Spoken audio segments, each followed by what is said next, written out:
Saiu o episódio final de Invasão Secreta e caramba, não decepcionou em alguns aspectos, porque caramba, como decepcionou muito em outros. Ou eu tô maluco?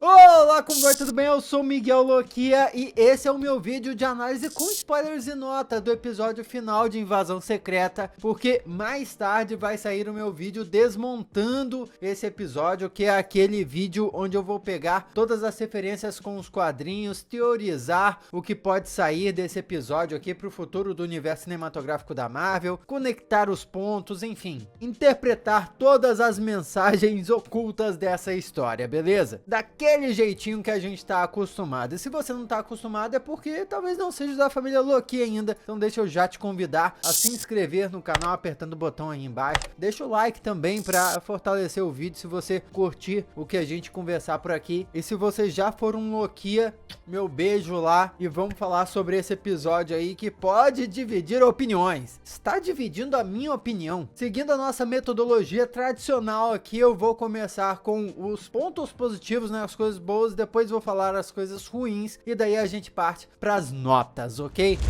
Nós acompanhamos aqui nesse episódio o Nick Fury entrando sozinho de fato lá no reator nuclear. E ao que tudo indica, é ali naquela área do reator onde existe mais exposição à radiação, porque caso contrário, todas aquelas pessoas que estavam presas lá pelos Skrulls estariam mortas já, expostas à radiação, né? Rhodes, por exemplo, o agente Ross, os cientistas, enfim. Quando eu vi que o Fury tava morrendo ali com radiação de um jeito que provavelmente não voltaria atrás, eu já imaginei que seria um substituto. Possivelmente um Skrull disfarçado mesmo e o verdadeiro Nick Fury tivesse, sei lá, no espaço para chegar ainda, mas eu devo confessar que foi uma suave surpresa ter sido a Gaia, mas fez todo sentido. E fecha certamente um ciclo, porque ela começou fiel ao Gravik e ali estava se revoltando ao Gravik, buscando vingança pelo pai, enfim. Foi uma boa reviravolta no episódio e que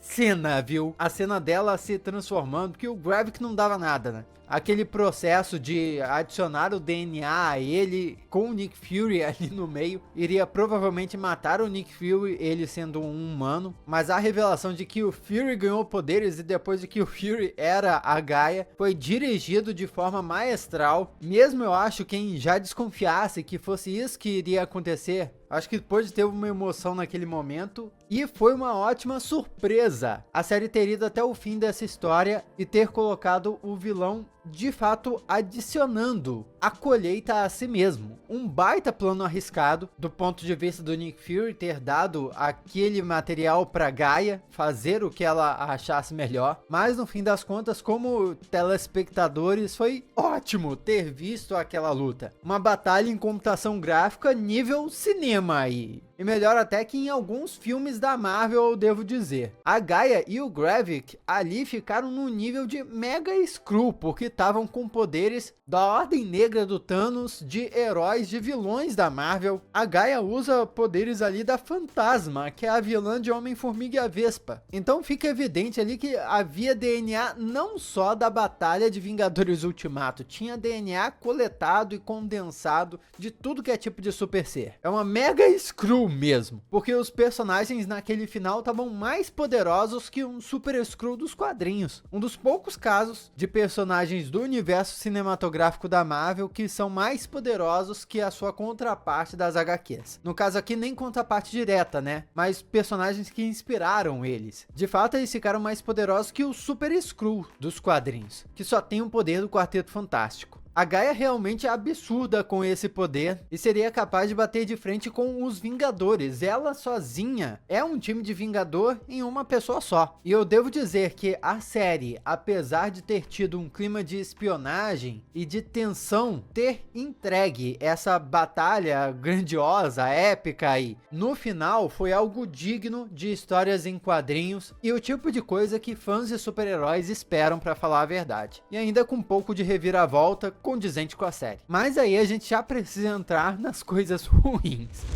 Como você pode ver, você tem uma parte bem pequena do episódio como coisa boa, né? Porque todo o resto eu acho que não foi tão bacana assim. Para começo de conversa, é o episódio final. E ainda assim, foi um episódio curto. Menos de 40 minutos. Um dos mais curtos de toda a temporada. Ou melhor, de toda a série, porque é uma minissérie. E ainda assim, não é como se tivesse acontecido muita coisa não, tá? Porque foi muito falatório. Precisava de tanto tempo do Gravik explicando as motivações dele de novo. Ou mais, precisava de toda aquela sequência tentando convencer o presidente de que o Rhodes era Skrull, quando na verdade para resolver aquilo era só a Sonya atirar na mão do Rhodes Skrull para a mão dele se converter numa mão Skrull da mesma forma que ela fez com o superior dela em episódios anteriores. Parece assim que a série e a própria Sonya Falsworth tinha feito na própria história instantes atrás para revelar Skrulls. Ela já cortou dedo, ela já atirou na mão. É muito fácil revelar Skrull para ela. Não precisa ficar tentando convencer o presidente. Além disso, também houve uma grande oportunidade perdida. Por quê? O Nick Fury invadiu Nova Skrullos. E lá dentro nós vimos que haviam vários Skrulls mortos, indicando que o Gravik havia matado de fato todos os Skrulls que estavam por lá e haviam se virado contra ele. O resto ele tinha mandado embora. Ou seja, o lugar inteiro estava praticamente vazio. Não houve resistência direito para o Nick Fury entrar. E essa, na verdade, é uma sensação que a série inteira passa. São vários lugares que são invadidos e estão vazios. Por que esses lugares estão vazios? Nós previmos aqui até no vídeo desmontado do episódio anterior que essa poderia ser uma oportunidade de o Nick Fury invadir lá com uma baita cena de ação, matando os Skrulls capangas do Talos. Exatamente porque até séries de baixo orçamento investem em coreografias de luta, coreografias de ação, porque isso não é tão caro assim.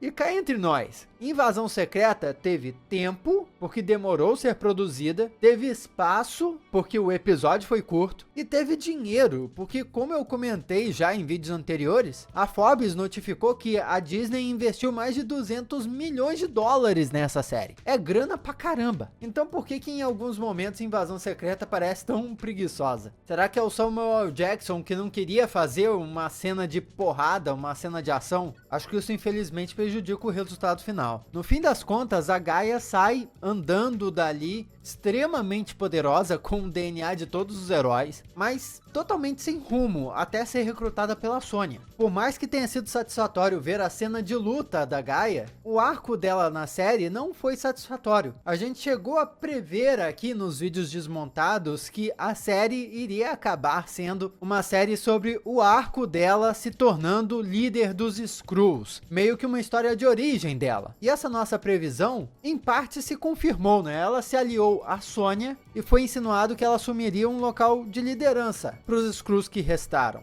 Só que isso não foi satisfatório porque a série, até esse episódio final, não mostrou de forma nenhuma ela sendo uma líder. Pelo contrário, ela até o fim estava tão perdida quanto ela começou, nem mostrou os Skrulls que sobraram. Sério, esse episódio final só mostrou o Skrull morrendo. Todos os Skrulls morreram ali no final, caramba. A impressão que deu foi que só tinha Skrull morto, ou prestes a morrer, com pouquíssimas exceções, né? Tipo a esposa do Nick Fury e aquela membro do conselho que voltou aparecendo como uma assassina depois de ter sido esquecida durante a série inteira. Sem dizer que a gente não sabe exatamente o que diabos ela vai fazer junto com a Sonya Falsworth. É como se a Marvel não quisesse se comprometer. Isso é uma promessa para o filme das Marvels? É uma promessa para outra produção? Por que isso não ficou claro? O que diabos a Gaia pode fazer com a Sonya Falsworth? Vamos falar sobre isso no meu vídeo desmontado. Tem algumas possibilidades interessantes aí. Agora, uma grande dúvida que fica no ar é por que a Sonya foi atrás da Gaia e o Nick Fury, que foi quem forneceu a colheita para Gaia, não apareceu indo atrás dela, simplesmente a deixou de lado. E ele era o responsável por todo o caos que aconteceu. Basicamente, no fim da série, a Gaia foi lá limpar a sujeira do Nick Fury. Foi até disfarçada do Nick Fury. E o Nick simplesmente pouco se importou para ela? Tudo bem, nós podemos teorizar aqui que ela simplesmente não queria ter nada a ver com o Nick Fury, baseados no que ela conversou com a Sonya. e só aceitou fazer aquilo no final porque queria vingança do Gravik. Mas eu acho que a série falhou sim em mostrar alguma resolução na relação entre o Nick e a própria Gaia. Porque a relação do Nick e a Gaia é basicamente um reflexo da relação do Nick e do Talos, que, se parar para pensar, não teve os seus desejos realizados nessa história. A paz dele tá longe de ser alcançada. Assistir a série foi uma jornada legal, mas como episódio final, acho que foi pouco satisfatório, porque não resolveu as coisas para os Skrulls. Se parar para pensar, a invasão secreta não foi resolvida. Vários Skrulls ainda podem estar infiltrados na Terra. Acabou a história só derrotando o vilão principal. E sim, de certa forma, é satisfatório saber que o vilão foi derrotado através de uma maquinação do Nick Fury, já que ele mandou a Gaia ir lá. Mas no fim da história parece que o Nick só abandonou o problema, em vez de realmente ter resolvido ele, e isso é refletido na relação dele com a própria Gaia. No finzinho, o presidente, na ligação com o Nick Fury, até menciona: você sabe como resolver isso, tire os Skrulls do meu planeta. E aí o Nick vai embora. Ou seja, a própria série menciona uma solução para resolver isso, e não vai fazer. Esse talvez seja o início de As Marvels, sei lá. E aí por isso é um pouquinho frustrante, vamos combinar? Assistir uma minissérie que era para ser uma história fechada, mas que na verdade é incompleta. Não é uma história que se conecta com a outra, não. É uma história que só termina no início de outra, supostamente. Aliás, o presidente é uma outra questão, tá? O presidente Ritson declara guerra aos alienígenas, e na ligação com o Nick Fury, o Nick menciona que isso é o tipo de coisa que faz as pessoas não serem reeleitas.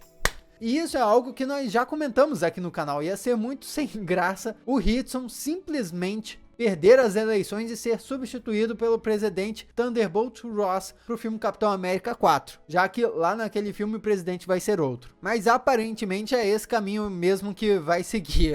O presidente vai ser substituído em eleição. No fim da série não houve nenhuma menção a Thunderbolt Ross, nenhuma menção clara a uma produção futura da Marvel. Sem dúvidas que essa série está preparando o terreno para o futuro, mas foi vaga nas insinuações e sem cena pós-créditos. Eu entendo que a série quis ser diferente, mas pô, algumas coisas da Marvel são queridas, né? São as coisas que a Marvel faz bem. Eu acho que uma pós-crédito prometendo uma coisinha legal pro futuro sempre é bem-vinda. E um outro pequeno detalhe que vale comentar é, pô, Rhodes. Tá a série inteira James Rhodes aparecendo e em nenhum momento, nem no episódio final, ele usou o traje de máquina de combate. Eu tenho que mencionar isso como um ponto negativo, gente. Como não? Você imagina você ter uma série com Tony Stark aparecendo o tempo todo. Você quer que ele apareça como Homem de Ferro em algum momento, que ela não quer. É a mesma coisa aqui.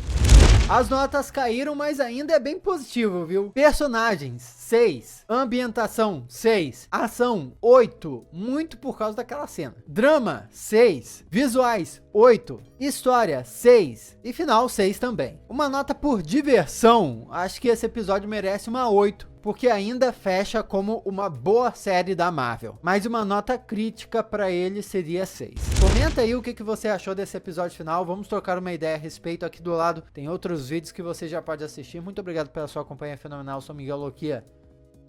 E a gente se vê no vídeo desmontado, hein? Bora!